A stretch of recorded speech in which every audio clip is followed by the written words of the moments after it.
সুপ্রিয় দর্শক, table talk in association with national agriculture group অনুষ্ঠানে স্বাগত জানাচ্ছি আমি বাতেন বিপ্লব। আজকের আলোচনার বিষয়ে ভোটের হওয়া এবং এই বিষয়ে আলোচনা করার জন্য আমরা তিনজন অতিথিকে আমন্ত্রণ জানিয়েছি। একজন এখন এসে পৌঁছনে, বাকি দুজনের সাথে আমরা পরিচিত হয়ে নেব। আমাদের সবশেষ রয়েছেন অধ্যাপক ডক্টর মিজানুর রহমান, উপাচার্য নর্দার্ন ইউনিভার্সিটি। আপনাকে স্বাগত আজকে আমাদের এই আলোচনায়।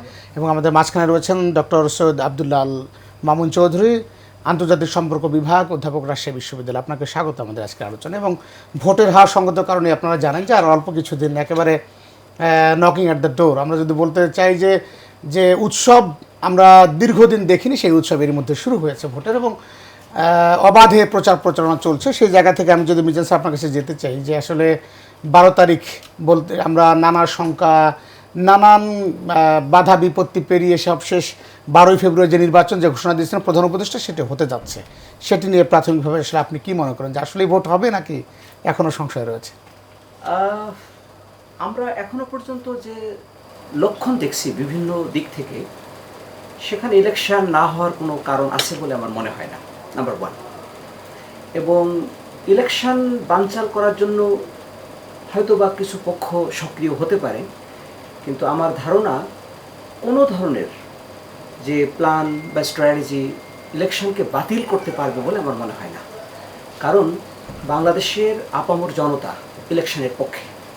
এখন যখন ন্যাচারাল ফোর্স যখন ইলেকশনের পক্ষে থাকে, তখন বিশেষ কোনো গ্রুপ বা গোষ্ঠী যদি এটাকে ফয়েল করতে চায়, এটা সম্ভব না।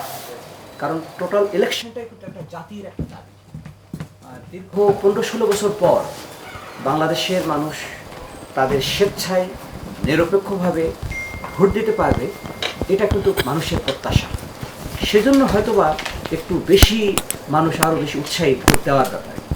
যদি কোনো দুষ্কৃতিকারী অথবা অপশক্তি এটাকে বানচাল করতে চায়, আমার মনে হয় গোটা বাংলাদেশ সম্মিলিতভাবে এটাকে প্রতিহত করবে, এটা আমি বিশ্বাস করি। স্যার, একটু ইন্টারাপ্ট করি। সম্মিলিত কথাটা আপনি যখন বলছেন, ঠিক তখন আমরা দেখেছি যে জুলাইয়ে যখন রাস্তায় শিক্ষার্থীরা কেবল আন্দোলন নেমেছে, তখনও কিন্তু সম্মিলিত আন্দোলন ছিল না। আমরা দেখেছি কেবলমাত্র শিক্ষার্থীরাই প্রতিরোধ গড়ে তুলেছে। এবং আপনি যেহেতু একটি বেসরকারি ইউনিভার্সিটির উপাচার্য হিসেবে দায়িত্ব আছেন এখন, আমরা জানি যে বেসরকারি বিশ্ববিদ্যালয়ের ওই সময়ের যে ভূমিকা, এবং অনেকেই তখন বলেছে যে আসলে শুধুমাত্র শিক্ষার্থীরাই এইরকম বিভিন্ন উত্থানে পতনে বাংলাদেশের রাজনৈতিক যে প্রেক্ষাপট, সেখানে শিক্ষার্থীদেরকেই আমরা সবসময় দেখি যে সামনে রাজপথে তাদেরকে জীবন দিতে হয়। তো এই নির্বাচনেও কি আপনারা সম্মিলিত যে কথাটা বলছেন, সেটি কি আসলে বাস্তবে রূপ পাবে, নাকি আবারও শিক্ষার্থীদের মাঠে নামতে হবে? একটা জিনিস দেখবেন যে গত 16-17 বছরে যে ধরনের অনাচার, যে ধরনের হত্যা এবং লুটতরাজ, দুর্নীতি যে চরম সীমা অতিক্রম করে গিয়েছিল, তখন কিন্তু একটা ন্যাচারাল একটা পরিস্থিতি কিন্তু বিরাজ করছিল যে এটার বিরুদ্ধে। বিভিন্ন সময়ে মানুষ এটা প্রতিবাদ করেছে, কিন্তু মোমেন্টামটা কিন্তু পৌঁছায়নি। কিন্তু গতবার যখন দেখা গেল যে বাচ্চা শিশু থেকে শুরু করে সর্বস্তরের সকল ধর্ম, বর্ণ, পেশার মানুষ কিন্তু তারা আসলে কিন্তু মাঠে নেমেছে। এবং মৌলিক আমরা যদি বলি যে কোটা আন্দোলন, সেই কোটা আন্দোলনের জন্য এটাকে বহাল রাখার জন্য হয়তো তৎকালীন সরকার হয়তো এটাকে পক্ষে ছিল, কিন্তু আমার জানা মতে অনেক নিউট্রাল এবং অনেক যারা অত্যন্ত বিজ্ঞ মানুষ, যারা সত্যিকার অর্থে বিবেক দ্বারা পরিচালিত, হয়তোবা তারা আগের সরকারের সমর্থক, কিন্তু তারা কিন্তু এই আন্দোলনের সাথে কিন্তু তারা যুক্ত হয়েছিল। সেই দিক থেকে আমি বলবো যে যখন 70%, 80%, 90% মানুষ যখন পথে নেমে যায়, তখন এটাকে আপনি সম্মিলিত আন্দোলনে বলতে পারেন। আমাদের সাথে আরো একজন অতিথি এসে উপস্থিত হয়েছেন, মীর মোহাম্মদ জসিমউদ্দিন। আপনাকে স্বাগত। মীর মোহাম্মদ জসিম হচ্ছে ঢাকা রিপোর্টার্স ইউনিটি, একটি অরাজনৈতিক সাংবাদিকদের সংগঠন। তার সাংগঠনিক সম্পাদক হিসেবে দায়িত্ব পালন করেছেন এবং করছেন এই মুহূর্তে। এর আগে ঢাকা বিশ্ববিদ্যালয় সাংবাদিক সমিতির প্রেসিডেন্ট ছিলেন আপনি। আপনার কাছে একটু যেতে চাই আমরা এই আলোচনার মধ্যে, যদি মামুন স্যার আমাদের সাথে রয়েছে। আমরা একেবারেই যে আমরা যদি রাজনীতির যে সহ অবস্থান ছিল ঢাকা বিশ্ববিদ্যালয় থেকে শুরু করে ক্যাম্পাসগুলোতে একসময়, ঠিক এখন আমরা দেখলাম 15 বছরের কথা আমরা যদি বলি, সেক্ষেত্রে আসলে নতুন করে আলোচনা করার কিছু নেই। সেটি একেবারে শূন্যের কোটায় চলে এসছে। এবং বর্তমান বাংলাদেশে এখন যে শিক্ষা ব্যবস্থা, আপনি শিক্ষাবিটেরও সংগঠনের নেতৃত্ব দিয়েছেন, বর্তমান যে শিক্ষা ব্যবস্থা, এই ব্যবস্থাটাকে আবারও কি আমরা ঠেলে দেব একটা আশঙ্কার মধ্যে? নির্বাচনের সেই ছাত্রদেরকেই কি আমরা আবারও ঢাল হিসেবে ব্যবহার করবো কিনা? আসলে আপনি অনেকগুলি বড় কোশ্চেন করেছেন। বাংলাদেশের শিক্ষা প্রতিষ্ঠানে একসময় খুবই সহাবস্থান বিরাজ করছিল। কিন্তু একটা সময় এসে দেখলাম আমরা যে সহাবস্থান আর নাই, একদলীয় শাসনের মধ্যে চলে গেছে। আপনি যদি স্পেসিফিক্যালি বলেন তাহলে Chhatra League controlled all the campuses in the country, এবং তখন ছাত্রলীগ ছাড়া ছাত্রদল, শিবির এদেরকে প্রকাশ্যে মারা হতো। ইটস ট্রু যে আমি ছাত্রদল করি আমাকে মারা হতো, আমি শিবির করি আমাকে মারা হতো। এটি একটি মানে অলিখিত লাইসেন্স দেওয়া হয়েছিল ছাত্রলীগকে, এটি ট্রু। আজকে যখন আমরা এখনকার বাস্তবতায় শিক্ষা প্রতিষ্ঠানগুলিতে আমি যত দেখছি সহাবস্থান বিরাজ করছে, এবং গত 1-1.5 বছরে শিক্ষা প্রতিষ্ঠানে বড় ধরনের কোনো হামলা মামলা কিংবা বড় ধরনের কোনো বিশৃঙ্খলা সৃষ্টি হয়নি, এবং শিক্ষা প্রতিষ্ঠান এই বিশৃঙ্খলার জন্য একদিনের জন্য বন্ধ হয়নি। কিন্তু বিগত দিনে আমরা দেখেছি দিনের পর দিন, মাসের পর মাস বিশ্ববিদ্যালয়গুলি বন্ধ ছিল। বাংলাদেশের শিক্ষা ব্যবস্থার কথা যদি বলেন তাহলে এই সরকারের কাছে আমরা খুবই আশাবাদী ছিলাম যে শিক্ষাকে নতুন করে ঢেলে সাজাবেন। গত 50 বছরে বাংলাদেশের শিক্ষা ব্যবস্থা একেবারেই বস্তা পচা যে সিস্টেম চলে আসছিল সেই সিস্টেমের মধ্যে দিয়ে চলছে।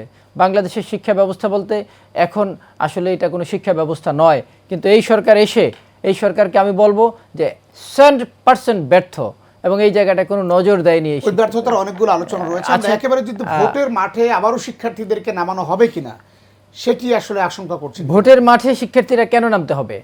শিক্ষার্থীরা তো ম্যাক্সিমামই ভোটার নয়, তাহলে কেন নামতে হবে? আমরা শেখ হাসিনাকে আমরা বাংলাদেশ থেকে পালিয়ে যেতে বাধ্য করেছি because of democracy, because of আমাদের কথা বলার অধিকার ছিল না। সাধারণ শিক্ষার্থীরা যখনই এরকম প্রবলেমেটিক সিচুয়েশনে বাংলাদেশ ছিল তখন কিন্তু সাধারণ শিক্ষার্থীরা নেমে আসতে বাধ্য হয়েছেন। আপনারা জানেন যে 7 বছরের শিশুটি পর্যন্ত গুলিবিদ্ধ হয়ে মারা গিয়েছেন জুলাই আন্দোলনে। এই যে 7 বছরের শিশুটি রাস্তায় কেন নেমে আসতে বাধ্য হয়েছে, সেই বাধ্যটি যদি আমাদের আজকের যারা পলিটিশিয়ান, আজকের যারা মোটা দাগে বিএনপি, জামাত, ইসলামী আন্দোলন, তারপর হচ্ছে খেলাফত মজলিস, তারা যদি মনে করেন যে না আগের সেই বন্দোবস্তে চলে যাবেন, বাংলাদেশের যেই ভোটিং সিস্টেম সেই সিস্টেমটিকে আগের মতো ধরপাকড়, আগের মতো দখল, আগের মতো প্রবলেমেটিক সিচুয়েশন তৈরি করে তারা নির্বাচনটি করতে চান। ধরেন জামাতের এক জায়গায় শক্তি আছে, জামাত ওইখানে পিটিয়ে নিয়ে নেবে তার সিট, বিএনপির এক জায়গায় শক্তি আছে, বিএনপি পিটিয়ে নিয়ে দিবে তার সিট, ইসলামী আন্দোলনের শক্তি আছে, তারা নিয়ে নেবে। এবং এটি যদি বিরাজমান থাকে, এটি যদি হয়, তাহলে বাংলাদেশের যারা শিক্ষার্থী, এই যে 1,500 শিক্ষার্থী ছাত্র জনতা প্রাণ দিয়েছে, এরা কিন্তু মাফ করবে না। এটি কিন্তু 70 সালের 71 সালের যে ভুলে গেছে সেটি নয়। আপনার শিক্ষার্থীদের যেন আমরা ঢাল হিসেবে ব্যবহার না করি। জসিম, আপনাকে ধন্যবাদ। আমি একটু ডক্টর আব্দুল আল মামুন স্যারের কাছে একটু যেতে চাই। আপনি আজকের একেবারে রিসেন্ট ঘটনা দিয়ে যদি শুরু করি, আপনি জানেন যে সে ক্যান্টনমেন্টে ঢোকার সময় ঢাকা 17 আসনের জামাতের যে প্রার্থী রয়েছেন SM খালিদুজ্জামান, তার সাথে বাকবিতণ্ডা হয়েছে সেনা সদস্যদের, এবং সেখানে তিনি কিন্তু এই বিষয়টি আলোচনায় এসছে গণমাধ্যমে আমরা দেখছি যে সেই প্রেক্ষাপটে আসলে জামাতের প্রার্থীরা যেভাবে নিজেদেরকে অ্যাপ্রোচ করছে কিংবা বিএনপি যেভাবে মাঠে নির্বাচনে ক্যাম্পেইনে আছে, এগুলোতে আসলে ভোটে গড়ানো পর্যন্ত 12 তারিখ পর্যন্ত বড় ধরনের কোনো আশঙ্কা আছে কিনা? ধন্যবাদ। আপনি যে ঘটনাটার উল্লেখ করলেন এটা আসলে খুব একটা বড় মূল্যায়ন করবার মতো একটা ঘটনা নয়। নির্বাচনের প্রচারণা চলছে, এবং যদিও নির্বাচন কমিশন আচরণবিধি একটা প্রণয়ন করেছে, কিন্তু কোনো প্রার্থী কিন্তু বাংলাদেশের কোনো নির্বাচনে এবং পৃথিবীর সব দেশেই আপনি দেখবেন একেবারে শতভাগ নির্বাচন আচরণবিধি কেউ মানেও না, আবার মানতে বাধ্যও করা যায় না, কারণ এটার সাথে একটা পিপলের একটা কানেকশন থাকে এবং বিভিন্ন ধরনের কর্মকাণ্ড, কাজে এইরকম ঘটনা ঘটতে পারে। তো এই ধরনের বাকবিতণ্ডা বা এরকম বিচ্ছিন্ন কিছু ঘটনার জন্য যে একটা ঝুঁকির সৃষ্টি হয়েছে আমি সেটা মনে করি না। কিন্তু ঝুঁকি যেটা সৃষ্টি হয়েছে আমি যেটা মনে করি, আপনি যদি পরিসংখ্যান এবং তাত্ত্বিক বিশ্লেষণ থেকে আসেন তাহলে ঝুঁকিটা কোথায়? ঝুঁকিটা হচ্ছে, আপনি দেখেন বাংলাদেশে 1991 থেকে 2008 পর্যন্ত নির্বাচনগুলো যদি আপনি পর্যালোচনা করেন, সেখানে আপনারা দেখবেন যে বাংলাদেশে যে কয়েকটা রাজনৈতিক দল, নিবন্ধিত রাজনৈতিক দল, তার মধ্যে একটা এই মুহূর্তে কার্যক্রম নিষিদ্ধ করা আছে। এখন নিবন্ধিত রাজনৈতিক দলের মধ্যে যেমন আওয়ামী লীগ আছে, বিএনপি আছে, জাতীয় পার্টি আছে, বিভিন্ন বাম দল আছে, জামাতি ইসলামী আছে। এখন একটা আন্দোলনের মাধ্যমে এই সরকার প্রতিষ্ঠিত হয়েছে এবং একটা লক্ষ্যের দিকে তারা এগোচ্ছে। কিন্তু এই যে একটা নির্বাচন হলো, 1991 সনের নির্বাচনে জাতীয় পার্টি কিন্তু পরাজিত হয়েছিল, মানে ক্ষমতাচ্যুত হয়েছিল, কিন্তু তারপরেও কিন্তু তাদেরকে নির্বাচনে অংশ নিতে দেয়া হয়েছিল।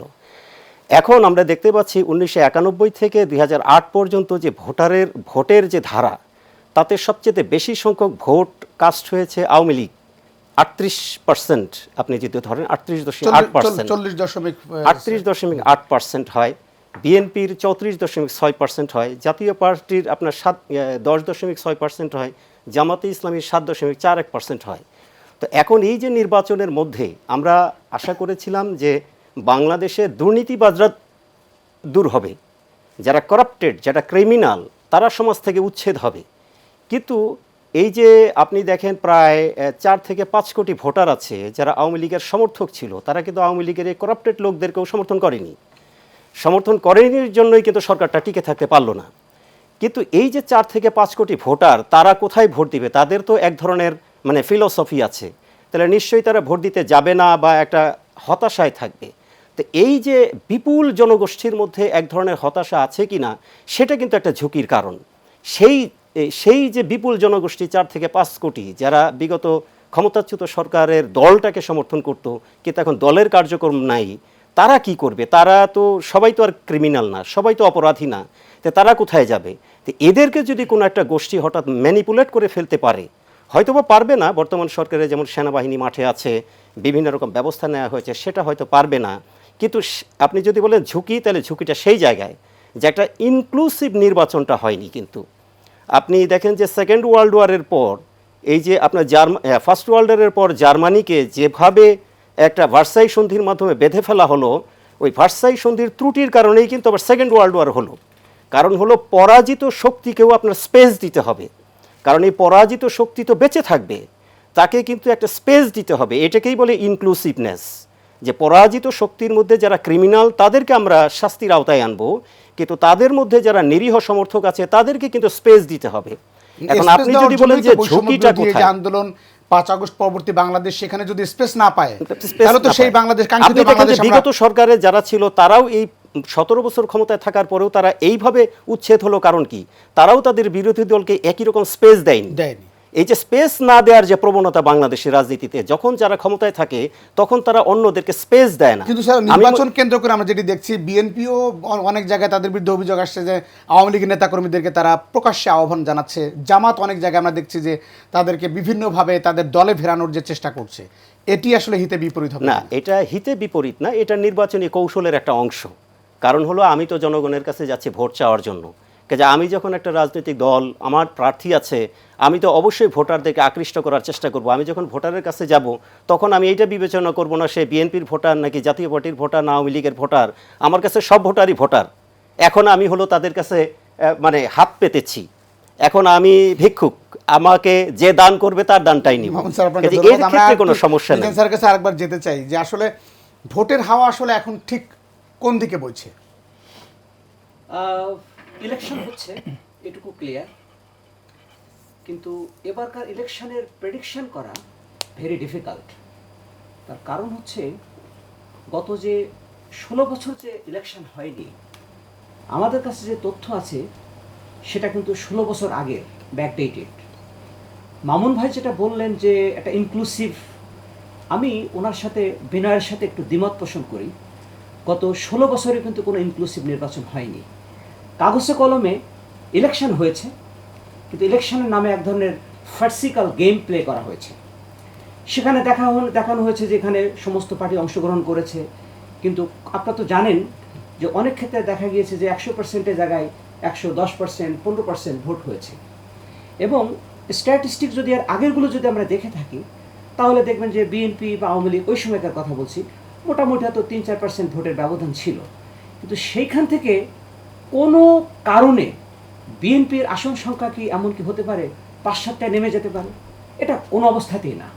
মজার জিনিস হচ্ছে যে রেজাল্টগুলো আমরা দেখেছি, এটা আওয়ামী লীগও বিশ্বাস করেনি, এবং তাদের বড় বড় নেতাদের এমন উক্তি বা মন্তব্য আমরা শুনেছি, চুরি করার দরকার ছিল, কিন্তু এমন চুরি করেছে যে আমাদের পুরো আওয়ামী লীগের পুরো ক্রেডিবিলিটিরই কিন্তু একটা প্রশ্নবিদ্ধ করে ফেলেছে। নাম্বার 2 হচ্ছে মামুন ভাই যেটা বললেন যে একটা স্ট্যাটিস্টিক্স দিয়েছিলেন, কিন্তু আমরা বিজনেসের লোক হিসেবে দেখি স্ট্যাটিস্টিক্সও কিন্তু ডাইনামিক, ইট ইভলভস ওভার টাইম। রাইট। আজকে আমরা যে স্ট্যাটিস্টিক্সটা ব্যবহার করছি সেটা কিন্তু এখান থেকে 15-16 বছর আগের স্ট্যাটিস্টিক্স। আজকে যদি আপনি দেখেন আমাদের যে 12,40,00,000 বোধ এখন ভোটার, এর ভিতরে প্রায় 30%, তার মানে অ্যারাউন্ড 4 কোটি ভোটার যাদের বয়স হচ্ছে 35-এর কম। তার মানে এরা কিন্তু ভোট দিতে পারে নাই। এখন আসেন এই প্রজন্মের যারা ভোট দিবে প্রথম, কাগজে কলমে হয়তো বা প্রথম না, কিন্তু in reality that is the first voting, মানে তারা ভোট কেন্দ্রে যাচ্ছে এবং ভোট দিবে। আপনি কি মনে করেন তারা কি দল বায়াসড?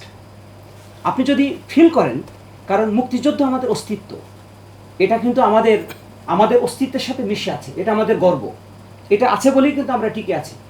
কিন্তু এই মুক্তিযুদ্ধের চেতনা, এই ব্যবসাটা তারা আওয়ামী লীগ এবং তার যে অ্যালাইড সংগঠনগুলো এমনভাবে অ্যাবিউজ করেছে যে মুক্তিযুদ্ধ যেটা আমাদের অত্যন্ত শ্রদ্ধার একটা জায়গা, তারপরেও দেখবেন এটাকেও বলার সাথে সাথে একটা বিশাল সংখ্যক লোক ওই আওয়ামী লীগের যে ফেসিস্ট গভর্নমেন্ট যেটা ছিল তাদের কথা স্মরণ করিয়ে দেয়। জিনিসটাই দেখেন, এখন এটাকে, এই চেতনাকে যদি আমরা আসলে ধারণ বাংলাদেশের লোক করতো, তাহলে শেখ হাসিনাকে কিন্তু তাকে পালিয়ে যেতে হতো না। সেটা কি মানে চেতনার হচ্ছে কারণে নাকি অন্য? আমি আবারও বলছি, আপনি কারণ আমি একটু কথা বলি যে এটা কিন্তু পাবলিক বাই করেনি, এবং সে কারণেই কিন্তু ইভেন যারা খুব একটু সচেতন, বিবেকবান এবং কিছুটা কনসিয়েন্সিয়াস, তারা কিন্তু মাঠে নেমেছে ইভেন এই হত্যার বিরুদ্ধে। সেখানে কিন্তু আমি বলবো না যে পিওরলি শুধুমাত্র একটা গ্রুপ তারা এটা ঘটিয়েছে, আপরাইজিংটা তারা করেছে। আমি কথাগুলো বলছি এ কারণে, এই যে বিশাল সংখ্যক ভোটার, তাদের কিন্তু আসলে মাইন্ডসেট কি আমরা কিন্তু জানি না। আমরা যখন এখনো পর্যন্ত আমাদের প্যারেন্টসদের প্রতি বা আমাদের সারাউন্ডিং যারা আছে মুরব্বী, তাদের প্রতি বা ইতিহাস দেখে আমরা যেভাবে তাদের দ্বারা বায়াসড হতে পারি, কিন্তু এই প্রজন্ম কিন্তু বায়াসড না। আপনি যদি মনে করেন যে অতীতকালের এই আদর্শ ছিল, সুতরাং আমার ফ্যামিলি বা এই এজ গ্রুপটা সেভাবে ভোট দিবে, আই ডোন্ট বিলিভ ইট, কারণ এদের চিত্রটা ভিন্ন। স্যার 1 মিনিটে আপনার কাছ থেকে আমি একটু স্যারের একটু ভুলে যাব, জাস্ট কয়েক সেকেন্ডে স্যারের একটু বলি যে স্যার যে স্ট্যাটিস্টিক্সের একটা কথা বলেছেন, আমি কিন্তু এখানে ডেটাগুলো 91 থেকে 2008 পর্যন্ত ব্যবহার করেছি। আমি কিন্তু 2014, 19 এবং 25 এটা ব্যবহার করিনি, এই কারণেই যে আপনি যে কথাটা বললেন যে ওই ইলেকশনগুলো নিয়ে মানুষের আস্থার অভাব ছিল, এই জন্য কিন্তু স্ট্যাটিস্টিকটা আমি কিন্তু একটু আগে নিয়েছি, এবং স্ট্যাটিস্টিকের একটা ফোরকাস্টিং আছে। সেই সাথে আরেকটা জিনিস আপনি দেখবেন, বর্তমানে শেষ করি যে বর্তমানে 2025 সনে যে ভোটার লিস্ট হলো, সেই ভোটার লিস্টে আপনি দেখবেন যে 18 থেকে 25 বছর, 18 থেকে 25 বছর যে বয়স ক্যাটাগরি, যাদেরকে আমরা তরুণ প্রজন্ম বলি আর কি, যদিও 29 পর্যন্ত তরুণ প্রজন্ম ধরা হয়, আরও স্পেসিফিক্যালি যদি আমরা 18 থেকে 25 ধরি, তারা কিন্তু মোট ভোটারের সংখ্যার 15%, 15 সামথিং পার্সেন্ট। কাজে এরাই এখন ফ্যাক্টর। এখন আপনি 5ই আগস্টে এই হয়তো একটা সরকার পরিবর্তনে ছিল, কিন্তু এখন কিন্তু তারা ইউনাইটেড নাই, তারা কিন্তু দল ভিত্তিক ভাবে আলাদা হয়ে গিয়েছে এই তরুণ প্রজন্ম, এবং তাদের সংখ্যা কিন্তু অ্যাপ্রক্সিমেটলি 2 কোটি। তো এই 12,57,00,000 ভোটারের মধ্যে 2 কোটি ভোটার হচ্ছে এই 15% ভোটার, 5 কোটি ভোটার হচ্ছে যে দিতে পড়েছে। এরা আবার কিন্তু স্ক্যাটার্ড হয়ে যাচ্ছে। বলেছিলাম যে এগুলো একটা ফ্যাক্টর। স্ট্যাটিস্টিক্স কিন্তু dynamic, right, that evolve over time. Muslim League কিন্তু একসময় খুবই ডমিনেন্ট একটা পার্টি ছিল, কিন্তু তাদের স্ট্র্যাটেজিক মিস্টেকের কারণে আজকে এই অবস্থায় এসেছে। আজকে আওয়ামী লীগ শক্তিশালী থাকলেও গত 16 বছরের যে কাজটা তারা করেছে, এবং এই প্রজন্ম স্কুল থেকে তাদের যে বিভৎস কিলিং, স্যাভেজ কিলিংটা যেটা দেখেছে, সুতরাং ওই স্ট্যাটিস্টিক্সটা কোন লেভেলে নামবে যেটা আমাদের ধরাছোঁয়ার বাইরে। থ্যাংক ইউ আপনাকে। স্যার আমি একটু সাংবাদিক ভাই রয়েছেন, জসিম ভাই আপনার কাছে একটা প্রশ্ন রেখে আমি চলে যাব। স্যার কিছুক্ষণ যেটি বলছিলেন যে আসলে যে চেতনা বা ট্যাগ দেওয়ার যে রাজনীতি বা 71 বিক্রি করা, এখন জুলাই বা 24 বিক্রি করার যে একটি প্রবণতা, এটি নিয়ে আলোচনা রয়েছে মাঠে, এবং বলা হচ্ছে যে একটি দল জুলাই বিক্রি করছে, একটি দল আবার রাজাকার, যে রাজাকারের কারণে কিন্তু এত বড় আন্দোলন আরও বেশি ফুসে উঠেছিল, সেই রাজাকার ট্যাগ দেয়া বা গুপ্ত ট্যাগ দেয়া, এই বিষয়গুলো নিয়ে আমরা আলোচনা করবো। তার আগে একটি বিরতিতে যেতে চাই। প্রিয় দর্শক, table talk in association with national agriculture group অনুষ্ঠানে আরও একটি বিরতি নিচ্ছি, আমাদের সঙ্গেই থাকুন। সুপ্রিয় দর্শক, বিরতির পর table talk in association with national agriculture group অনুষ্ঠানে আবারও স্বাগত। সঙ্গে আছে বাতেন বিপ্লব। আজকের আলোচনা বিষয় ভোটের হওয়া, এবং আমরা জসিম ভাই আপনার কাছে প্রশ্ন রেখেছিলাম যে আসলে এই যে 71 বিক্রি করে একটি দল বাংলাদেশ থেকে উৎখাত হয়েছে, বিতাড়িত হয়েছে, এবং এখন ঠিক বাংলাদেশ জামাত ইসলামী কিংবা এনসিপির কথা যদি বলি, যে আসলে জুলাইকে ধারণ করা বা আমরা শুরু থেকে দেখে আসছি যে হ্যাঁ তো খুবই সফটলি তারা কিন্তু এই বিষয়টিকে ধারণ করেছে এবং বিএনপি হা এবং না ভোটের মাঝখানে পড়ে গেছে এবং সবশেষ তারা হা ভোটের মধ্যে এসছে। এবং আমরা দেখছি যে রাজাকার ট্যাগ দেওয়ার যে একটি টেন্ডেন্সি বাংলাদেশের রাজনীতিতে সেটি এখনও রয়েছে এবং নতুন করে গুপ্ত একটি শব্দ যুক্ত হয়েছে, যেটিও বলা হচ্ছে যে এই ট্যাগ বাংলাদেশের মাটিতে এই রাজনীতিতে এখনও কেন বিদ্যমান। আচ্ছা দেখেন, আমাদের মুক্তিযুদ্ধের মহান মুক্তিযুদ্ধের চেতনা কি?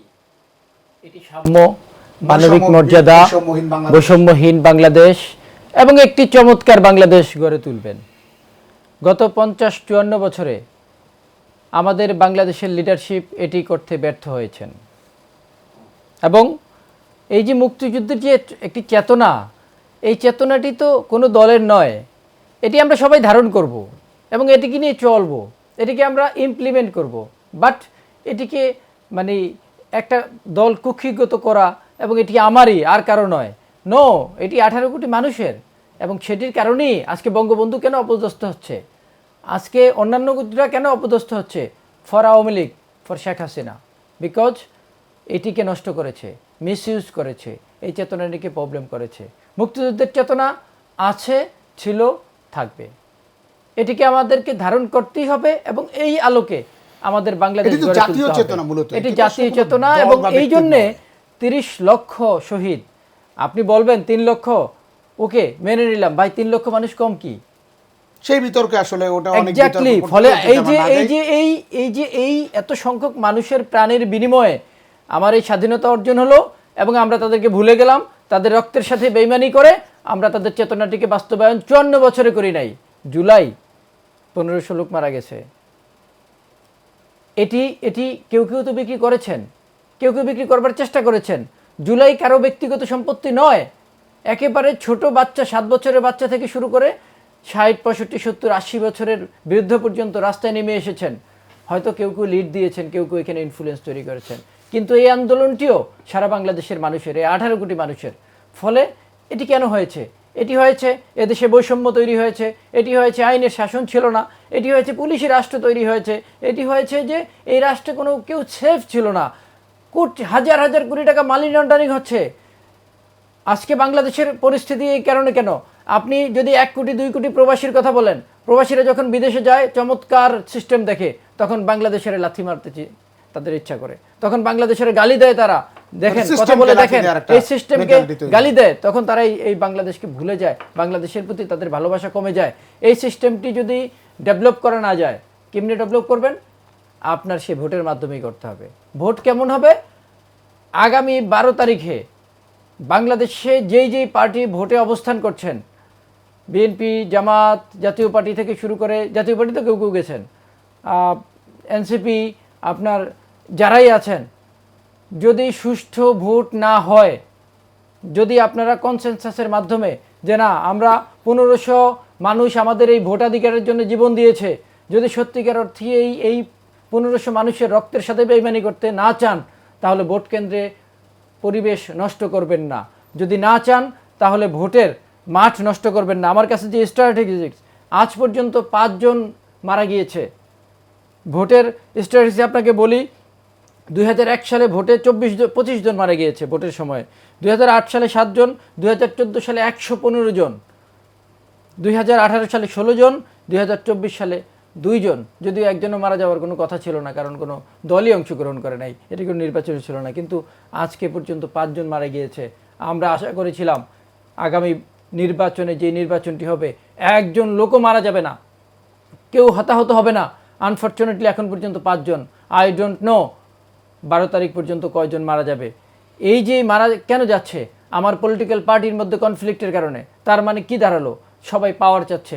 আমার 1500 যে শহীদ জুলাই ভুলে গেছে। আর যদি এটি ভুলে যায়, তাহলে এই 1500 শহীদের রক্তের সাথে বেইমানি করা হবে যদি 12 তারিখের ভোট সুষ্ঠু এবং সুন্দর না হয়। জসিম, আপনাকে ধন্যবাদ। আমরা মিজান স্যার আপনার কাছে আবার একটু যেতে চাই। আমরা দেখতে পাচ্ছি যে হাওয়ায় যেগুলো উঠছে, মূলত উঠছে ফ্যামিলি কার্ড, উঠছে চাঁদাবাজ, উঠছে পাকিস্তান, বাংলাদেশকে আবারও তারা পাকিস্তান বানাবে, এরকম হাওয়া যেগুলো উঠছে এই যে উড়ন্ত কথাগুলো যেগুলো মানুষকে বিভ্রান্ত করে, মানুষকে কষ্ট দেয়, এবং আমরা দিন শেষে দেখি যেগুলো নিয়ে সমালোচনার ঝড় ওঠে সামাজিক যোগাযোগ মাধ্যমে। তো সেই জায়গা থেকে কেন রাজনীতিবিদরা একটু এই হিংসা বাদ দিয়ে, আজকে পবিত্র শবে বরাতের রাত, এখানে বলা হয়েছে যে শিরক মুক্ত এবং হিংসামুক্ত একটি সমাজ গঠনের যে তাগিদ, সেটি এই রাতের একটা অন্যতম মর্তবা বা মর্যাদা। সেই জায়গা থেকে এই রাজনৈতিক দলগুলো নির্বাচনকে কেন্দ্র করে নিজেরাই একসাথে একসময় রাজপথে আন্দোলন করেছে, যুগপথ, সেই জায়গা থেকে তারা কেন এগুলো কাদা ছোড়াছড়ি করছে? এটা খুব বড় প্রশ্ন। বাট একটা বিষয় হলো কি, যে আমাদের মাইন্ডসেট এটা কিন্তু রাতারাতি পরিবর্তন করা সম্ভব না। আমরা বহু বছর সংগ্রাম করেছি, আমরা বহু জীবন আমাদের সন্তানরা দিয়েছে, কিন্তু আমাদের আসলে মাইন্ডসেটের যে পরিবর্তনটা হওয়া দরকার সেটা কিন্তু সেভাবে হয়েছে বলে আমার মনে হয় না, নাম্বার ওয়ান। নাম্বার টু হচ্ছে, বিশ্বের আপনি যে কোনো দেশেরই আপনি ইলেকশন দেখেন না কেন, সেখানে মানে হার্লিং অবসিনিটিস, যে খারাপ কথার যে হবে, এটা কিন্তু হবে। ইভেন আমেরিকান ইলেকশনে যদি আপনি যান, সেখানেও কিন্তু এটা তারা করেছে। এটাই স্বাভাবিক, এটাই বাস্তবতা। তবে আমাদের যে প্রেক্ষাপট এবং যে অবস্থানে আমরা এসেছি, বিশাল স্যাক্রিফাইসের পর কিন্তু আমরা মোটামুটি একটা মুক্ত পরিবেশে আমরা কিন্তু এখন বিচরণ করছি, এবং সেই পরিবেশে একটা ইলেকশন হতে যাচ্ছে। সেখানে এটা ঠিক যে আমাদের অ্যাপেক্স লিডার যারা, সেই লেভেল থেকে এই কথাগুলো না আসলে ভালো হতো। এটা হলো নাম্বার ওয়ান। নাম্বার টু হচ্ছে, ইলেকশনের অনেক সময় যে অ্যাকিউজেশন, যে একজনকে মানে দায়ী করা, এই কাজগুলো তৃতীয় চতুর্থ শ্রেণীর নেতার মুখ থেকে আসতে পারত। কিন্তু এবার একটু ইউনিকলি আমরা দেখেছি যে কখনো কখনো বিশেষ দলের শীর্ষস্থানীয় নেতার মুখ থেকে এসেছে। এই অ্যাটাকিংটা আমার কাছে মনে হয়েছে যে না হলে হয়তো ভালো হতো, হয়তো বা তাদের একটা ইলেকশনের স্ট্র্যাটেজি তারা ভালো বলতে পারবে। কিন্তু আমি সাধারণভাবে যেটা বুঝি, আমি যদি বলি, যেমন সে লাইক বিএনপির সবচেয়ে বড় স্ট্রেংথ হচ্ছে শহীদ প্রেসিডেন্ট জিয়াউর রহমান এবং আমাদের সদ্য প্রয়াত আমাদের বেগম খালেদা জিয়া। কারণ তাদের মতো স্যাক্রিফাইস বাংলাদেশে খুব কম সংখ্যক লোকের আছে। এখন তাদের যে ক্রেডিবিলিটি, তাদের যে স্যাক্রিফাইস, তাদের যে ডিভোশন, এটাকেই কিন্তু তারা ল্যাভারেজ করতে পারত। কিন্তু আমরা দেখেছি যে প্রচারণায় সেই জায়গাতে যতটুকু করা দরকার, আমার মনে হয়েছে, ইট ইজ মাই পারসেপশন, ঠিক সেই লেভেলে কিন্তু লেভারেজটা করা হয়নি। কারণ আমরাও কিন্তু যখন ইয়াং, তখন কিন্তু আমরাও কিন্তু শহীদ প্রেসিডেন্ট জিয়া মানে আমরা ব্লাইন্ড, এবং তখন তিনি কিভাবে দেশে করেছেন এবং ভারত বিরোধী, ভারত যেভাবে শোষণ করত, তার বিরুদ্ধে উনি কিভাবে সংগ্রাম করলেন এবং পরবর্তীতে তার পরিণতি, সেটা তো বেসিক্যালি এদের কারণেই তো হয়েছে, এটা তো বাস্তবতা। কিন্তু সেই জায়গাতে আমরা দেখলাম যে কিছুটা অ্যাবসেন্ট, আমার মনে হয়েছে কখনো কখনো। It is based on my perception. Secondly, দলগুলো যেটা উচিত ছিল, আগামী দিনগুলোতে আমরা কি কি করব, আমাদের কর্মসূচি কি। এখন এমন কোনো ভৌতিক, অযৌক্তিক, ভালো প্রমিস আমাদের করা ঠিক না, যেটা পাবলিক পারসেপশন পজিটিভলি কাজ করবে না। কারণ আওয়ামী লীগ সরকার বাংলাদেশের অর্থনীতিতে, যেহেতু আমি বিজনেসের মানুষ, ব্যাংক, বিমা, stock market, capital market, money market, এমন কোনো জায়গা নাই যেটাকে সিস্টেমেটিক্যালি এটাকে পুরাটা ডেস্ট্রয় করে দিয়েছে। ইভেন আজকে যে সরকার আছে, আমরা তো অনেক সময় বলছি যে এই সরকার অনেক কাজ করতে পারে না, এইভাবে করলে ভালো হতো। কিন্তু যখন একটা দেশ একবার ধ্বংসের শেষ প্রান্তে পৌঁছে গেছে অর্থনীতিতে, সেখান থেকে ওটাকে প্রথমত বন্ধ করা, তারপর এটাকে এলিভেট করা, আমি মনে করি এখনও কিন্তু পজিটিভ ডাইরেকশনে আছে। কিন্তু এই মুহূর্তে বিশাল প্রমিস করা, সেটা আমরা করতে পারি, কিন্তু পাবলিক পারসেপশনটা কি, পাবলিক এটা বাই করছে কিনা, দ্যাট ইজ মোর ইম্পর্টেন্ট। এটা একটা দিক। আর একটা দিক হলো যে আমার কাছে কখনো কখনো মনে হয়েছে যে কিছু কিছু আর্গুমেন্ট আছে, কিছু কিছু অ্যাকুইজিশন আছে, আমার মনে হয় তর্কের খাতির এটা না দেওয়াই ভালো। তার কারণ হচ্ছে, যে আর্গুমেন্ট আপনি দিলেন, সেটার যদি কাউন্টার আর্গুমেন্ট থাকে এবং সেটাকে যদি আপনি প্রতিষ্ঠা না করতে পারেন, তাহলে সেক্ষেত্রে আর্গুমেন্ট না দেওয়াই ভালো। যেমন আমরা এখন বলি যে আমরা তো সবাই একসাথে আন্দোলন করেছি এক্সেপ্ট ফর আওয়ামী লীগ। এখন যখন আমরা আন্দোলন করেছি, তখন কিন্তু আমাদের কিন্তু কোনো সমস্যা ছিল না। আমরা কিন্তু তখন কে ডান, কে বাম, কে মুক্তিযুদ্ধের পক্ষের, কে মুক্তিযুদ্ধের বিপক্ষের, তা কিন্তু আমরা করি নাই। আমরা যদি দেখেন, আমরা 91-তে যখন সরকার গঠন করেছি, তখন কিন্তু আমরা সবাই মিলেই কিন্তু করেছি। আবার যদি আপনি আসেন 2001-এর পরে যখন গঠন করা হয়েছে, তখনও কিন্তু পাওয়ার শেয়ারিং করা হয়েছে। আবার পরবর্তীতে আমরা দেখলাম এবার ট্যাগিং করা হলো। তাহলে দুইটা সময়ে আপনি দুইভাবে কিন্তু মূল্যায়ন করলেন। Right. এখন পাবলিক এটাকে কিভাবে নিবে? আর একটা বিষয় হচ্ছে যে মুক্তিযুদ্ধ, এটা আমাদের ছোট ভাই জসিম খুব সঠিকভাবে বলেছে, এটা কিন্তু আমাদের অত্যন্ত সম্মানের একটা জায়গা। আমার অস্তিত্ব মুক্তিযুদ্ধের অস্তিত্ব, কিন্তু এই এখানে চেতনাকে অনেকগুলো আবার সেটা আবারও বিষয়। আমি বলি, দেখছি যে এই স্বাধীনতার চেতনাকে ঘোষক নিয়ে এই নতুন করে বিতর্ক তৈরি করা, এগুলো সুযোগ কি নাই। আসলে শীর্ষ আমি আজকে জায়গা আবারও থেকে? বলি, স্বাধীনতার প্রকৃত ইতিহাস যদি আওয়ামী লীগ তুলে ধরতো, তাহলে হয়তো বা আওয়ামী লীগের আজকে করুণ পরিণতি হতো না। শহীদ প্রেসিডেন্ট জিয়াউর রহমান, যিনি সেক্টর কমান্ডার, জেড ফোর্সের যিনি লিড দিয়েছেন, একই সাথে তিনি প্রথম ব্যক্তি ঘোষণা করেছেন, অস্ত্র লুট করেছেন পাকিস্তান সরকারের বিরুদ্ধে গিয়ে। তাকেও আমরা শুনেছি উনি পাকিস্তানের চর, রাজাকার, এই কথাগুলো কিন্তু আমরা বলতে শুনেছি। শুনেছি আমরা। এবং শেখ হাসিনা এই মুক্ত হিসেবে কথাগুলো বলতে শুনেছি। বলার পরে যেটা হয়েছে, যারা প্রকৃত মুক্তিযোদ্ধা, এবং আওয়ামী লীগের ভিতরে তো অনেক ভালো লোক আছে যারা রিয়েল ফাইটার, ইভেন তারাও কিন্তু তখন এই কথাগুলো নিতে পারে নাই, এবং একটা সময় কিন্তু তারা সরে গিয়েছে। সরে গিয়েছে। এবং যখন প্রতিরোধ দেওয়া হয়েছে, কিন্তু আওয়ামী লীগ কিন্তু রাস্তায় ছিল না, কিছু ছিল তাদের সুবিধাভোগী লোক, পরে যখন দেখছে তারা পালিয়েছে। আমি কথাগুলো বলবো এই স্যার কারণে, একেবারে সময় কম, আপনাকে আরো 30 সেকেন্ড দিচ্ছি আমি, জি, সমস্যা নেই। তো সব মিলিয়ে যেটা বললাম, এইভাবে যে অ্যাকুইজিশনটা, কাউন্টার অ্যাকুইজিশনটা না থাকলে ভালো হতো, বরং আগামী দিনের কর্মসূচি কি তারা থাকবে সেগুলো নিয়ে বরং আলোচনা- রিয়েলিস্টিক কর্মসূচিটা যদি দিত, এবং সেটা যদি পাবলিক বাই করতো, কারণ রিয়েলিস্টিক হলেই কিন্তু পাবলিক বাই করবে। Right. এখন যদি বলে আমি এটা করব সেটা করব, আপনার অর্থনৈতিক ক্যাপাসিটি কি, আপনার মানি জেনারেট করবে কিভাবে, সেটাও কিন্তু একটা ব্যাপার। এখন এই জিনিসগুলো যদি আপনি হঠাৎ অ্যাব্রাপ্টলি যদি অন্য কথা বলেন, তখন কিন্তু পাবলিক এটা বাই করবে না। It is not that much credible. Right, আরেকটা sir. জিনিস হচ্ছে, একটা ইউনিফাইড মেসেজ কিন্তু থাকা দরকার প্রত্যেকটা পার্টির। কিন্তু কখনো কখনো আমরা দেখছি পার্টির শীর্ষস্থানীয় নেতা বলছে একটা, মিড লেভেলের নেতা বলছে আরেকটা, আবার এখানে বলছে আরেকটা। এবং এটাকে তখন তারা কি করছে, যারা খুব শার্প এবং খুব সাটল আর্গুমেন্ট যারা দিতে পারে, তখন অনেকে বলছে ও শেখ হাসিনাও তো বলেছিল 10 টাকার চাল। Right. এখন এই কথা বলে বলছো ও তোমরা এই প্রমিস করছো, সামনে কি হবে এটা তো আমরা জানি কি হবে। রাইট, এই বিষয়গুলো But চলে আসছে। বাস্তবতা হচ্ছে এই, এখন মানুষকে বোকা করার সুযোগ নাই। আর নাই। সেই আব্রাহাম লিঙ্কনের সেই বিখ্যাত কথা, you can fool some of the people all of the time, all of the people Right. Some of the time, Right. But you cannot fool all of the people all of the All of the time. time, right. সেই জন্য বলছে আমাদের সময় এসেছে ঘুরে practical দাঁড়ানো। হওয়া দরকার, আমরা আপনার কাছে এবং আবার আমাদের আসবো, স্যার। কর্মকাণ্ডগুলো জনমুখী হয়, সেদিকে বোধহয় আমাদের ফোকাস করা দরকার। ধন্যবাদ, যেই আসুক অসংখ্য আমরা ধন্যবাদ। সবাইকে আমরা আপনার কাছে স্বাগত আবার আসবো। মামুন ভাই, আপনার কাছে একটু ছোট করে যেতে চাই। আমরা একটু ভিন্ন প্রসঙ্গ, আমরা প্রত্যাশা ছিল আমাদের যে আসলে জুলাই যারা রাজপথে নেতৃত্ব দিয়েছে সেই শিক্ষার্থীরা একটা দল করেই ফেলছে। তখনও মানুষ বলেছে যে তারা যদি দল না করে একটি প্রেশার গ্রুপ হিসেবে কাজ করতো। যেহেতু তারা একটা দল গঠন করে নিবন্ধনও পেয়েছে এবং এখন জামাতের সাথে তারা রাজনৈতিকভাবে সমঝোতা করেছে, এবং আমরা দেখলাম যে এই যে জেনারেশন, তাদের মধ্য থেকে একটা লিডারশিপ তৈরি হবে এবং তাদেরকে নতুন করে মানুষ দেখবে। ঠিক উল্টোটা আমরা দেখছি যে আমরা যদি নাসিরউদ্দিন পাটোয়ারির কথা বলি, তিনি যেভাবে আক্রমণাত্মক বক্তব্য দিচ্ছেন, ঠিক একইভাবে বিভিন্ন জায়গায় এরকম জুনিয়রদের সাথে সিনিয়রদের যে শিষ্টাচার বহির্ভূত বেশ কিছু বিষয় সামাজিক যোগাযোগ মাধ্যমে সমালোচনার মুখ দেখছে। সেই জায়গা থেকে আসলে তাদের প্রতি প্রত্যাশা কতটুকু বজায় রয়েছে নাকি কমে গেছে, একটু স্পষ্ট করবেন। মানে জিনিসটা আমরা এভাবে বলি যে আমাদের বাংলাদেশের ইতিহাসের 60 দশকের যদি নেতৃত্ব দেখি, তাদের নেতৃত্ব এবং সংগ্রামের পর মুক্তিযুদ্ধে একটা স্বাধীন বাংলাদেশ হলো। তারা কিন্তু নেতৃত্ব দিয়েছে, তারা কিন্তু রাজনীতি বা ক্ষমতায় যায় নাই, সেই তরুণ নেতৃত্ব। আবার আপনি যদি খুব কাছে আন্দোলন দেখেন, 90-এর নেতৃত্ব যদি দেখেন, 90-এ যে ছাত্র সমাজ আন্দোলন করেছিল, আন্দোলনের পর তারা কিন্তু 2-1 বাদে মূল যে নেতৃত্ব বিশাল, তারা কিন্তু যায় নাই। অর্থাৎ জিনিসটা হলো যে যার যে কাজ, তাকে সেই কাজে মানে পারদর্শী হওয়ার জন্য সময় দিতে হবে। একজন রাজনীতিবিদ কিন্তু রাতারাতি ওভারনাইট তৈরি হয় না। দীর্ঘ বছর জনগণের সাথে মিশে সংগ্রাম করে জনগণের বিভিন্ন রকম চরিত্র এবং কার্য ধরা দেখে দেখে একটা পরিপক্ক রাজনীতিবিদ তৈরি হয়। এখন আমাদের যে তরুণ প্রজন্ম, তাদের তো এখন শেখার সময়।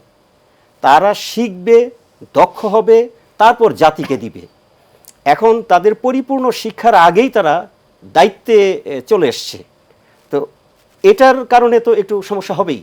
কারণ হলো যে একজন ব্যক্তি 40 বছর রাজনীতি করে জনগণের পালসটা যেভাবে ধরতে পারবে, হঠাৎ 1 বছর রাজনীতি করে একটা ছেলে, সে যতই ট্যালেন্টেড হোক, সে তো ওই কাজটা করতে পারবে না। কারণ হলো যে সময় এবং অভিজ্ঞতার একটা ব্যাপার আছে। আপনি যে কথাটা বলছেন যে এই যে বিতর্কগুলো হচ্ছে, এটার কারণ হলো যে রাজনীতির সাথে পাওয়ারের একটা কানেকশন আছে। পাওয়ারকে আত্মস্থ করার জন্য একটা টেম্পারমেন্টের ব্যাপার আছে। সেই টেম্পারমেন্টের সাথে কিন্তু একটা অভিজ্ঞতা এবং বয়সের একটা সংযোগ আছে।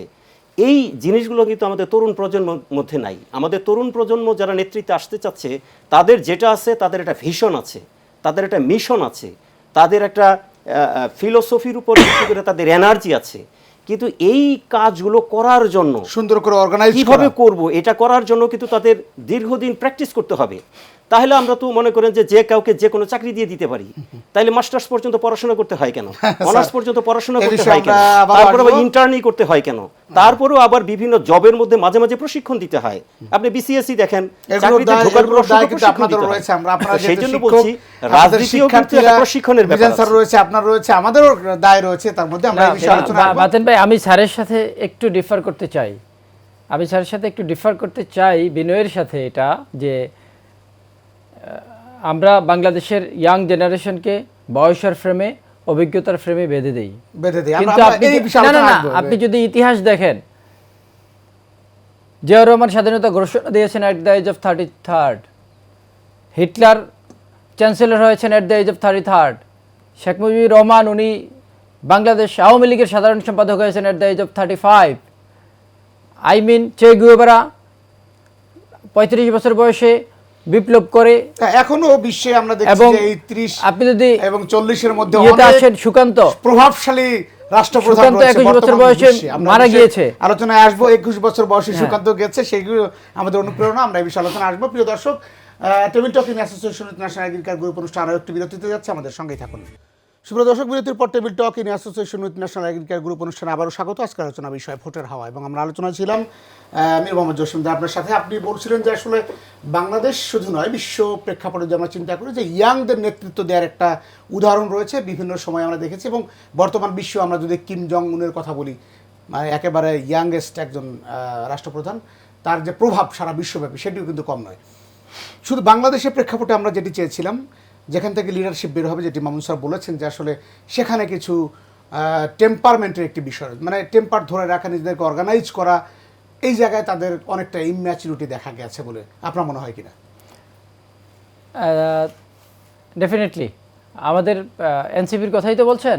এনসিপির যারা আছেন, আমাদের এক্সপেকটেশন ছিল হাই, যে তারা বাংলাদেশে কোনো বদনাম কামাবেন না এবং অনেক উপরে চলে যাবেন। এবং বাংলাদেশের মানুষ একটা সময় গিয়ে ভাবছিল যে এনসিপি মনে হয় ক্ষমতায় চলে যাবে। But they have lost their image, they have lost their opportunity. আমি বলবো তারা অপরচুনিটি লস করে ফেলছে, এবং তাদের নানান রকম বেফাহাস কথাবার্তা, আমি বলবো, যেটি মানুষ পছন্দ করে নাই। মানুষ চায়নি যে বিপ্লব পরবর্তী সময়ে এই যারা বিপ্লব করেছেন, যারা অগ্রভাগী ছিলেন, তাদের মুখ থেকে বেফাহাস কথাবার্তা, মানুষের মন জয় করার জন্য এই বেফাহাস কথাবার্তা কিন্তু নয়, সাপোর্টেবল নয়। এটি মানুষ নেয়নি আসলে। যারা নিয়েছে, যেমন আক্তার ভালো করতে পারে, হাসনাত আবদুল্লাহও ভালো করতে পারে, কিন্তু যারা যারা ইনডিসেন্ট কথাবার্তা বলছেন, তাদেরকে মানুষ আসলে পছন্দ করছে না। কিন্তু নাহিদও তো অতটা ইনডিসেন্ট কথাবার্তা বলেনি, আমার মনে হয় অনেকটাই মানে পরিশীলিত রাজনীতির মধ্য দিয়ে। দেখেন, বিপ্লব আর নির্বাচন দুই জিনিস। একটি বিপ্লব, আপনি রাজপথে নামবেন, কিছু কৌশল অবলম্বন করবেন, একটি শাসককে বা একটি গোষ্ঠীকে আপনি হটিয়ে দিতে পারবেন। কিন্তু ভোট, এটি সাধারণ মানুষের, আপনার সাথে কি সাধারণ মানুষের সম্পর্ক আছে? তাদের পাশে গিয়ে খেয়েছেন। হাসনাতের কথা বলছেন যে বের হয়ে যাবে, বা আক্তারের কথা বলছেন, কিন্তু নাহিদ বা সার্জিসের বিষয়টি, নাহিদ হচ্ছে এই যে এই আসনে নির্বাচন করবেন, এটি কিন্তু নাহিদ আগেও জানতেন কিনা আমি জানি না। নাহিদের সাথে এই আসনের মানুষের সম্পর্ক আছে কিনা আমি জানি না। অপরদিকে কাইয়ুম ভাই, সে তো মানুষের সাথেই আছেন। ফলে ভোট কিন্তু মানুষের সাথে রিলেটেড। আপনি কত মানুষকে উপকার করেছেন, মানুষ আপনার প্রতি ডিপেন্ডেন্ট আছে কিনা, আপনি মানুষকে কিছু দিতে পারবেন কিনা, হওয়ার পরে মানুষ আপনাকে চিনি কিনা, সে ভালোবাসা, সে সম্পর্ক আছে কিনা, এটির উপর নির্ভর করবে আপনার ভোট। জসিম, আপনাকে ধন্যবাদ। আমরা একটু স্যারের কাছে যেতে চাই। আসলে বাংলাদেশে আসলে ভোটের হাওয়া যদি আমরা বলি, 12 তারিখ এখনও সময় রয়েছে। আমরা দেখতে পাচ্ছি যে আসলে জামাত সর্বকালের সবচেয়ে বেশি মানুষের কাছে গিয়েছে, এবং এবার জামাতের একটা জোয়ার তৈরি হয়েছে। যদিও এর আগে কোনোদিনও আমরা জামাতকে প্রকাশ্যে এভাবে মিছিল, মিটিং বা তাদের ভোট চাইতে দেখিনি। এই বিষয়টা আসলে কতটুকু নির্বাচনের ফ্যাক্ট হয়ে দাঁড়াবে? জামাত তো দল হিসাবে খুব সংগঠিত, এবং জামাতের দেখবেন যে বিদ্রোহী প্রার্থী নাই বললেই চলে। 218টা আসনে যে তাদের প্রার্থী, 3টা বোধহয় ওপেন তারা রেখেছে। সেই দিক থেকে তারা আগের চেয়ে অনেক ভালো করবে, কিন্তু কতটুকু ভালো করবে সেটা আমরা এখনো নিশ্চিত নাই। কারণ এই যে 4 কোটি ভোটার্স, তারা আসলে মাইন্ডসেট কোন দিকে আমরা কিন্তু এখনো রিড করতে পারছি না। এক আর একটা বিষয় হচ্ছে যে বিএনপির অনেক ঐতিহ্য আছে, যে তারা বাংলাদেশের স্বাধীনতার যে ঘোষক এবং শহীদ প্রেসিডেন্ট জিয়াউর রহমান, বেগম খালেদা জিয়ার যে একটা রেপুটেশন, তাদের ক্রেডিবিলিটি, এবং সবাই তাদেরকে পছন্দ করত, সেই দলের এই হিসাবে বর্তমান বিএনপির ভালো করার কথা। কিন্তু কয়েকটা বিষয় আছে যে আগস্টের পর থেকে 24-এর বাংলাদেশের প্রত্যেকটা গ্রামে গঞ্জে যে সমস্ত সহিংস ঘটনা ঘটেছে এবং যে সমস্ত চাঁদাবাজির ঘটনা ঘটেছে, সেখানে যদি আপনি একটা স্ট্যাটিস্টিক্স দেখবেন, তাহলে হয়তোবা আপনি যেটা প্রত্যাশা করছেন তার সাথে মিলছে না। এখন এটা রিফ্লেকশনটা কি হবে সেটাও আমরা ক্লিয়ার না। এটা হলো একটা পার্ট। আর একটা পার্ট হচ্ছে সর্বশেষ যদি আমরা আওয়ামী লীগের স্ট্যাটিস্টিক্সটা যদি আমরা দেখি, যে ধরে নিলাম সে স্টিল 20% আওয়ামী লীগের আছে, তারা তো আছে। এখন একটা পক্ষ মনে করছে যে হয়তোবা তারা ভোট কেন্দ্রে যাবে এবং গেলে তারা তো এক্স পার্টিকে তারা ভোট দিবে, এটা একটা আমাদের পারসেপশন। কিন্তু আমার প্রশ্ন হচ্ছে, এই আওয়ামী লীগের যে কেস দেওয়া হয়েছে, কারা কেস দিয়েছে? আপনি একটা স্ট্যাটিস্টিক্সটা নিয়ে দেখেন, এবং এদেরকে যে লুণ্ঠন করা হয়েছে, কাদের দ্বারা লুণ্ঠিত হয়েছে, এবং এদেরকে যে চাঁদা দিতে হচ্ছে কাদের দ্বারা হয়েছে, সেক্ষেত্রে হয়তোবা ওই পারসেপশন কাজ নাও করতে পারে। এমনও হতে পারে যে ব্যক্তি নিজে ভিকটিম হয়েছে, তিনি পার্সোনালি কিন্তু কোনো নেতার কথাই কিন্তু সে কিন্তু শুনবে না, সে কিন্তু তার মতোই দিবে। তার মানে এই যে বিরাট একটা অংশ আওয়ামী লীগের, তারা ভোট কেন্দ্রে আদতে যাবে কিনা, এবং গেলে পারসেপশন হচ্ছে একরকম, কিন্তু বাস্তবে তারা হয়তো করবে সে কারণে নিশ্চিত করে কোনো কিছু বলা মুশকিল। তবে ডেফিনেটলি বিএনপি আগানো আছে, এটুকু বোঝা যাচ্ছে। ধন্যবাদ স্যার, আপনাকে অসংখ্য ধন্যবাদ। আমরা মামুন স্যারের কাছ থেকে সব শেষ পারসেপশন নিতে চাই, এবং আমরা দেখতে পাচ্ছি যে আমরা যদি সংখ্যালঘু বা সনাতন ধর্মাবলম্বীদের কথা বলি, কিংবা উর্দুভাষী যারা বাংলাদেশে রয়েছেন, পাহাড়ি রয়েছেন, তাদের মধ্য থেকেও এক ধরনের আমরা দেখতে পাচ্ছি বাংলাদেশ জামাত ইসলামের দিকে একটা সমর্থন কিন্তু বের হয়ে এসছে, যে অতীতে যেটি ছিল না। সেটি আসলে আপনি কেমন দেখছেন? প্রথমত আপনারা দেখবেন যে বর্তমানে 1991 থেকে আমরা যদি 2008 পর্যন্ত স্ট্যাটিস্টিক্স দেখি, তাহলে দেখবেন যে 10% থেকে 15% ফ্লোটিং ভোট আছে। এইটা একটা ফ্যাক্টর, যে কোন দল ফ্লোটিং ভোটটাকে কাছে নিবে। এই ফ্যাক্টরটাকে ম্যানিপুলেট করার জন্য মোট ভোটারের সংখ্যার মধ্যে 10 থেকে 15% ফ্লোটিং ভোট আমরা এই 91 থেকে 8 পর্যন্ত যদি হিসেব করি, এই ফ্লোটিং ভোটটা কারা পক্ষে নিতে পারবে সেটা একটা বড় ফ্যাক্টর। দ্বিতীয় জিনিসটা হলো যে নির্বাচন কিন্তু হচ্ছে আসন ভিত্তিক, কাজে প্রত্যেকটা আসনের নির্বাচনে স্থানীয় কিছু সমস্যার সাথে কানেক্টিভিটি থাকে, সেটা কোন আসনে কে কীভাবে ম্যানিপুলেট করবে, জনগণকে কনভিন্স করবে, সেটা একটা ফ্যাক্টর। তৃতীয় আরেকটা জিনিস আমি বলি, যে যারা বর্তমানে ইলেকশনে আছে, আদর্শগতভাবে আমি যদি বিএনপি এবং জামাতের সঙ্গে তুলনা করি, তাহলে 1971 সনের ভূমিকার কথাটা যদি বাদ দেই, তাহলে ফিলোসফিক্যালি দুইটা সংগঠনের মধ্যে খুব বেশি পার্থক্য নাই, মৌলিক ফান্ডামেন্টাল পার্থক্য নাই। এরাও বাংলাদেশে জাতীয়তাবাদী বিশ্বাস করে, এরাও ইসলামিক আদর্শে বিশ্বাস করে। সুতরাং জনগণের মধ্যে যদি এইরকম একটা ফ্লো তৈরি হয় যে যাহাই বিএনপি তাহাই তো জামাত, সুতরাং বিএনপিকে তো এতদিন দেখি না একবার জামাতকে দিয়ে কি হয়, তো এই প্রচারণাটা কিন্তু চলছে।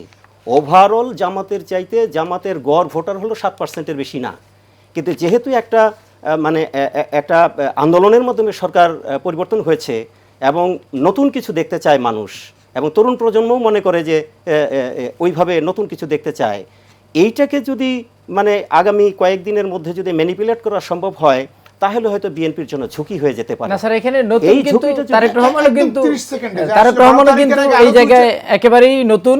তারেক রহমানের যেই রাজনৈতিক দর্শন এবং তারেক রহমান যেই রিফাইন্ড তারেক রহমান হয়ে বাংলাদেশে আসছেন, আমি তার সাথে কথা বলেছি, এবং সেটি দারুণ, এবং এটি কিন্তু মানুষ আশাবাদী হতে পারে, এবং সে কিন্তু ওইভাবে চেষ্টা করছেন।